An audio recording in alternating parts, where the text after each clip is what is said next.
Assalamualaikum warahmatullahi wabarakatuh. Tuan-tuan dan puan-puan, pada petang ini sambil saya berbasikal, ingin saya berkongsi sedikit tazkirah yang moga-moga bermanfaat untuk saya dan tuan-tuan dan puan-puan semua.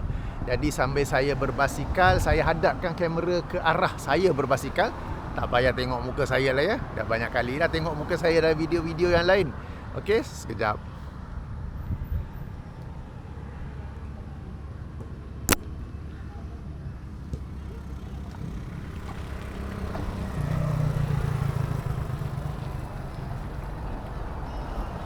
Baik, apa tazkirah yang saya nak cerita ni? Okey, saya nak bagi sedikit tazkirah tentang tanggungjawab kita. Tanggungjawab kita sebagai hamba Allah untuk menjaga kesihatan kita. Okey, yang ini dengan bersenam ataupun beriadah.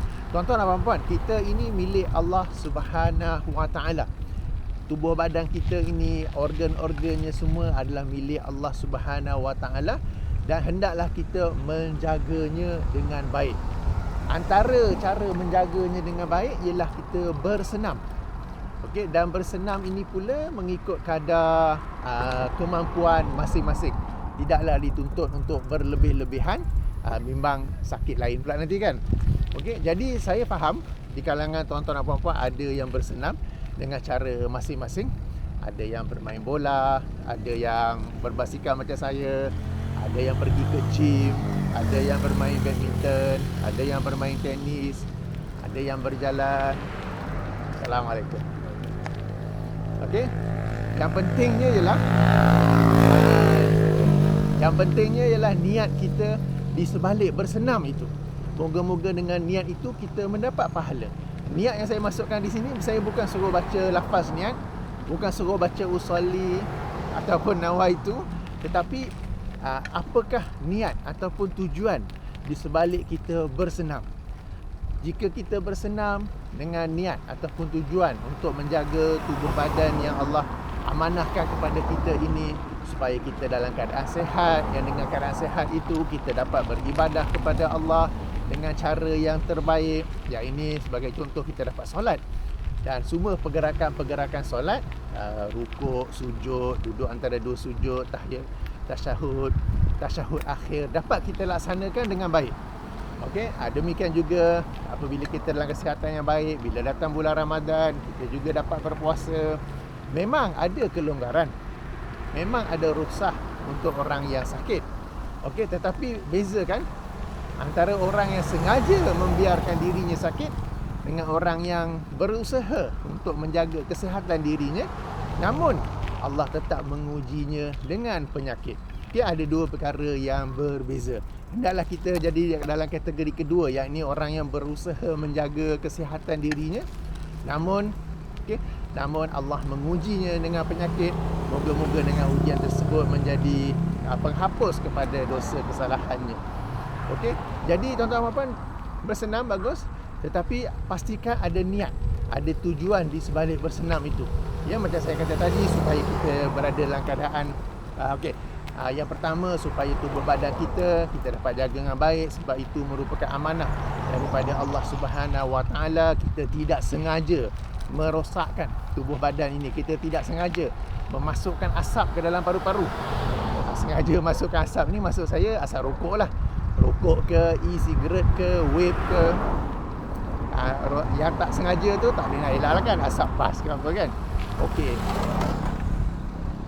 Menjaga kesihatan, menjaga organ sebagai amanah daripada Allah Subhanahu Wa Taala. Yang kedua, kita menjaga kesihatan supaya dengan itu kita dapat beramal ibadah kepada Allah dengan sebaik-baiknya. Sebagai contoh, kita teringin nak pergi umrah, kita teringin nak pergi haji, dan sama-sama kita tahu umrah dan haji itu very demanding on our physical capabilities. Okey, untuk tawaf, untuk sa'i kan. Jadi bila kita dalam keadaan sihat, kita dapat melaksanakan ibadah-ibadah tersebut dengan baik. Itu tujuan ataupun niat yang kedua.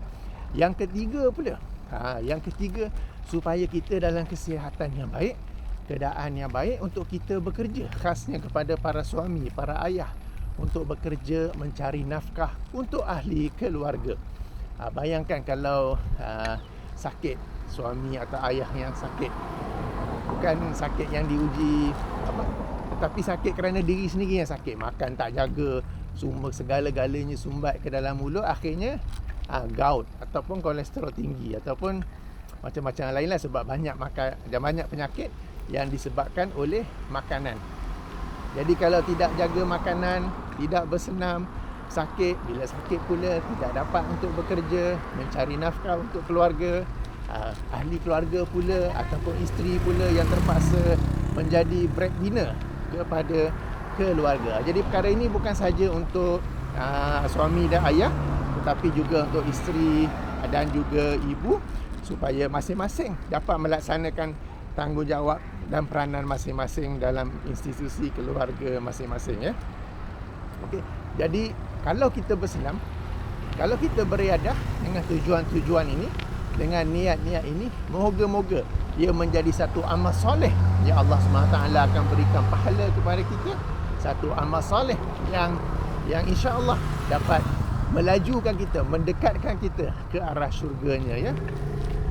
Bila kita dah sebut tentang beriadah, bersukan ini untuk niat-niat dan tujuan-tujuan yang selari dengan tuntutan agama, sudah tentulah kita akan beriadah ataupun bersukan dengan sesuatu yang selari dengan hukum-hukum syarak.